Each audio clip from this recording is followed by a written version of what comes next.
अब हम अध्याय 3 के प्रश्नावली 3.1 का चौथा प्रश्न देख लेते हैं, जहाँ से हमने छोड़ दिया था। तो दी गई आकृति में ए बी समांतर है डी सी के, ई एफ समांतर है ए बी और ई रेखाखंड ए डी के मध्य बिंदु है। तब पहला, क्या A B E F D C समांतर है तो है क्यों? तो यहाँ पे क्या लगा है, क्या का मतलब क्या होता है? क्या का मतलब हमें यहाँ पे हाँ या नहीं में पहले उत्तर देना है। उसके बाद अगर वो हाँ आता है तो क्यों, ये भी हमें बताना है। और दूसरा प्रश्न क्या है, क्या एफ रेखाखंड सी बी का मध्य बिंदु है। अब यहाँ भी क्या लगा है, तो यहाँ भी हाँ या नहीं में देना। उसके बाद क्या है, क्यों कहा गया है। तो अब हम इसमें से पहले प्रश्न को बनाते हैं, क्या A B E F D C समांतर है, क्यों? तो यहाँ पे आप देखो थोड़ा सा चित्र में, हमें हाँ या नहीं पहले बताना है। तो देखो A B E F D C एक ही दिशा में जा रहा है, इसका मतलब क्या है कि ये एक समांतर रेखा है। तो यहाँ पे लिखो हाँ, A B E F D C समांतर रेखा है। अब यहाँ पे प्रमाण करो, हमें सिद्ध करके बताना है। तो वो कैसे होगा, तो यहाँ पे आप देखो A B E F D C एक ही दिशा में जा रहा है। तो यहाँ पे लिखो A B C D E F एक ही दिशा में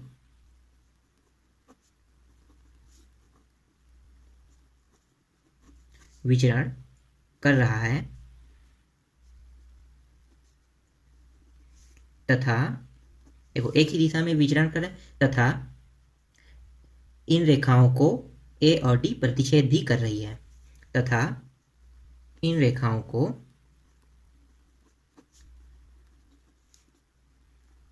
ए डी प्रतिच्छेद नहीं, लंबवत, ए डी इन रेखाओं को लंबवत काट रहा है, अगर कोई भी रेखा को, अगर कोई लंबवत रेखा अगर उसे काट रहा है तो इसका तात्पर्य यह है कि वह एक समांतर रेखा है। तो ये लंबवत जब काट रहा है, देखो ये लंबवत है और ये सभी रेखा आड़ी ऐसी गए हुए हैं, ठीक है, और ये रेखा इसको काट रही है, इसका मतलब क्या है कि ये एक समांतर रेखा है। तो यहाँ पे आप क्या लिखोगे नीचे में, अतः A B E F D C समांतर होगा। ठीक, आपका आंसर मिल गया, ये पहले का आंसर था। ठीक, अब दूसरे का देख लेते हैं। दूसरा प्रश्न क्या है, क्या एफ रेखाखंड सी बी का मध्य बिंदु है तो है क्यों? तो पहले हम इसको हाँ या नहीं में देख लेते हैं। तो देखो सी बी का मध्य बिंदु क्या है, एफ है, तो इसका मतलब है कि ये हाँ आएगा। तो यहाँ पे लिखो हाँ। उसके बाद हमें क्या बताना है, हमें बताना है कि सिद्ध करके बताना है कि ये सी बी एफ के मध्य बिंदु कैसे आया। तो अभी हमने क्या सिद्ध किया था कि A B C D E F समांतर रेखा सिद्ध की है। तो यहाँ पे लिखो, यहाँ पर A B E F D C तीन समांतर रेखा है,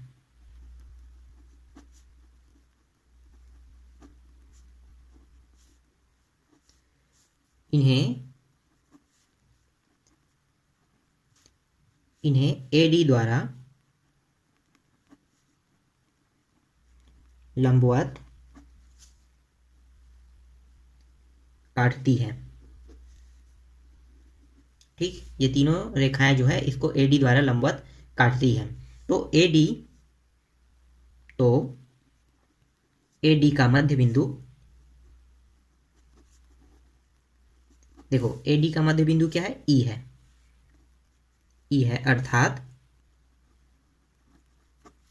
अर्थात ए ई जितना होगा उतना ही ई से डी होगा। तो यहाँ पे लिखो ए ई बराबर डी ई होगा। ठीक, तो ये इसके मध्य बिंदु हो गया। अब इसमें हमें क्या करना है, हमें इसे तो सिद्ध नहीं करना है, हमें किसे सिद्ध करना है, इसे सिद्ध करना है। तो हम अब इसके लिए हल करेंगे। ठीक है, तो अब यहाँ पे फिर से लिखो, इसी प्रकार बी सी तिर्यक रेखा भी इन्हीं समांतर रेखाओं को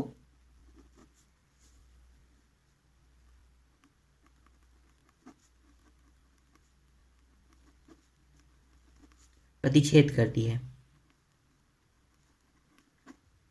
थोड़ा सा आगे बढ़ा लेते हैं हम। प्रतिच्छेद करती है। देखो यहाँ पे थोड़ा समझ लेते हैं, उसके बाद आगे बढ़ेंगे। तो देखो यहाँ पे क्या है, ये तीनों समांतर रेखा है, ठीक है। अगर ये इस तरह से कोई रेखा इसको काटेगा तो ये क्या हो गया, मतलब ये तिरछा काट रहा है, इसका मतलब क्या है, ये तिर्यक रेखा है, ठीक है। तो तिरछा काटने के कारण ये देखो समांतर रेखा प्रतिच्छेद करती है।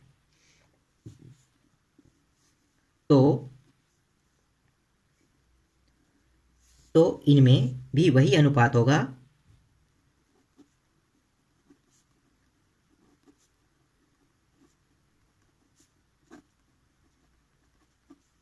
अर्थात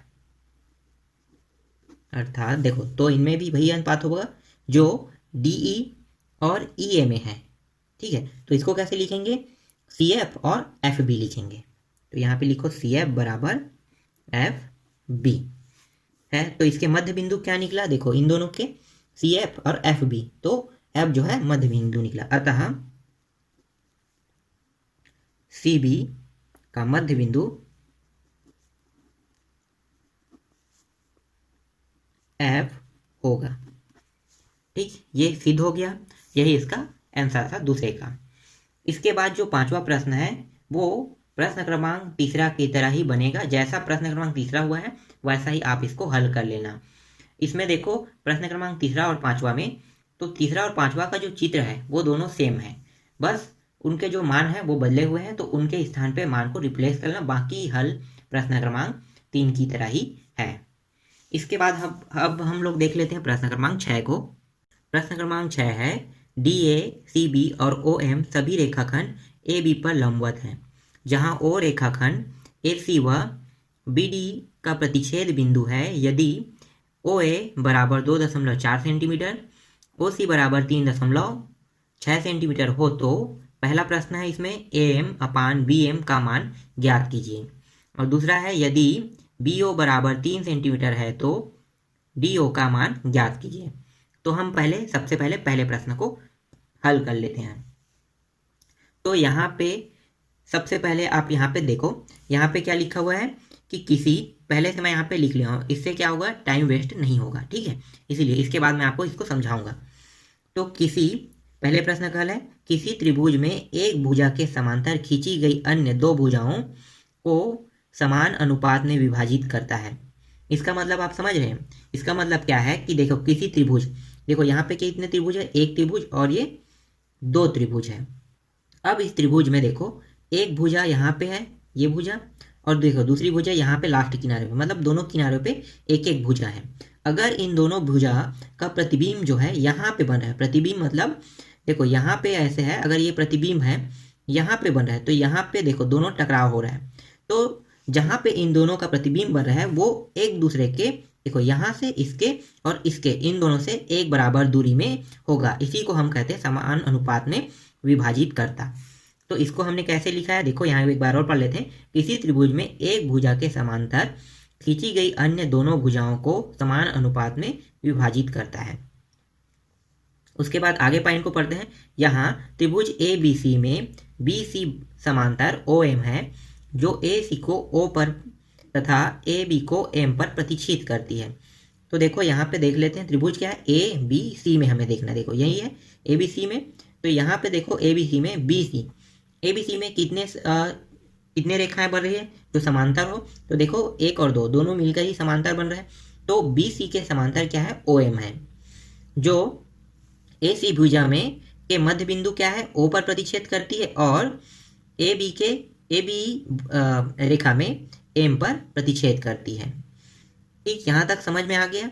उसके बाद अब आगे बढ़ते हैं, और उसके बाद देखो यहाँ पे AD, OM और CB तीनों समांतर रेखा है। देखो AD भी है, OM है और BC है, तीनों की तीनों समांतर रेखा है, तीनों की तीनों ऊपर की ओर जा रहे हैं, मतलब तीनों की तीनों समांतर रेखा है, क्योंकि एक रेखा के विभिन्न बिंदुओं से खींची गई लंबवत रेखाएं भी आपस में समांतर होगी। एक रेखा के लंबवत, देखो ये रेखा है, इसके लंबवत जो रेखा खींची गई है, देखो ये रेखा है, इसके लंबवत कौन कौन से रेखा खींचा हुआ है, AD, MO और BC। इसका कहने का मतलब क्या है, अगर किसी रेखा पर लंबवत कोई रेखा होता है तो वो लंबवत रेखा देखो क्या है, समांतर रेखा होगा। उसके बाद हमें देखना है यहाँ पे लंबवत रेखा, इस रेखा में कितने लंबवत रेखाएं बन रही हैं उसको देख लेते हैं। तो यहाँ पे देखो AB में हमें देखना है, AB में देखो एक लंबवत रेखा क्या बन रहा है, AD बन रहा है। उसके बाद देखो AB रेखा में ही एक और लंबवत रेखा बन रहा है, MO। और देखो यहाँ पे AB में ही और क्या बन रहा है, BC बन रहा है, BC लंबवत रेखा है। तो यहाँ पे जो AD, BC और DC, तो ये तीनों रेखाएं क्या है, समांतर रेखा है। तो इसको इस तरह से लिखो, AD समांतर है MO, समांतर है BC के। ठीक, समझ में आ गया, ये तीनों के तीनों क्या है, समांतर है। अब हमें प्रश्न के हिसाब से चलना है, तो यहाँ पे लिखो प्रश्नानुसार क्या सिद्ध करना है हमें, AM, ये AM है ना, AM बराबर BM। ठीक है, AM बराबर BM हमें सिद्ध करना है। तो देखो AM बराबर AM अपान BM, तो यहाँ पे AM ऐसे गया तो यहाँ से A हो जाएगा, इसका मान कितना होगा, OA या फिर AO। फिर देखो M से B गया तो ये जाएगा O से C की ओर, ये गया O से C की ओर। उसके बाद थोड़ा सा और आगे बढ़ा लेते हैं।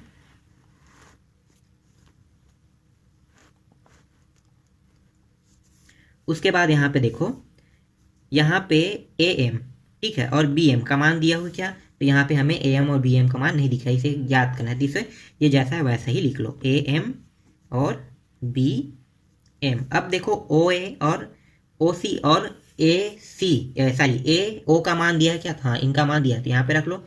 इसका मान 2.4, इसका मान 3.6 दिया हुआ है। बाकी को यहाँ पे साइड पे करते हैं। अब हमें क्या करना है, अब हमें इसे आगे हल करना है। तो देखो यहाँ पे ये दशमलव, यहाँ भी दशमलव, और ये दोनों दशमलव एक संख्या के बाद है, एक संख्या यहाँ भी, एक संख्या यहाँ भी। तो इसको हम कैसे लिख सकते हैं, अगर एक संख्या के बाद दशमलव है तो दोनों से दशमलव दशमलव कट गया, सिर्फ दशमलव दशमलव कट गया, तो क्या बचेगा, AM अपान BM बराबर 2 4, 24 बच गया, और ये 3 6। देखो दशमलव ही दशमलव बस कटा, क्योंकि एक संख्या यहाँ भी, एक संख्या यहाँ भी, फिर दूसरा में दशमलव, फिर दूसरा संख्या भी दशमलव है, तो ये 24/36, इसको इस तरह से लिख सकते हैं। अब देखो जो 24 और 36 किसके पहाड़े में आता है, तो देखो 12 के पहाड़े में आता है। तो 12 के पहाड़े में कितने बार में आएगा, 2 बार में, और ये 12 के पहाड़े में कितने बार में आएगा, 3 बार में। तो ये कट गया, BM अपान BM बराबर 12 दूनी 24 और 12 तिया 36, और यही इसका पहले का आंसर है। ठीक, इतना समझ में आ गया। अब इसमें से देखें छठवां का दूसरा प्रश्न देख लेते हैं। यदि BO बराबर 3 सेंटीमीटर है तो DO का मान ज्ञात कीजिए। तो देखो BO का मान दिया हुआ है, कितना दिया हुआ है, 3, तो यहाँ पे इसको भी 3 सेंटीमीटर को यहाँ भी लिख लेते हैं। अब हमें ज्ञात क्या करना है, सिर्फ हमें O से D का मान ही ज्ञात करना है। अब हमें त्रिभुज को बदलना है। पहले वाले में हमें कौन से त्रिभुज को देखा था, हमने ABC को देखा था। अब हम ABD त्रिभुज को देखेंगे। तो यहाँ पे लिखो त्रिभुज ABD में, ठीक है, ABD में कितने कौन कौन से रेखा मिलके समांतर रेखा बन रहा है, तो AD और OM। तो यहाँ पे लिखो AD समांतर है किसके, OM के। ठीक है, AD और OM समांतर रेखा है। तो अब हमें यहाँ पे देखना है, देखो A से M ये भी जाएगा और M से B तक जाएगा। तो इसको क्यों ना लिखो, A से M अपान M से B।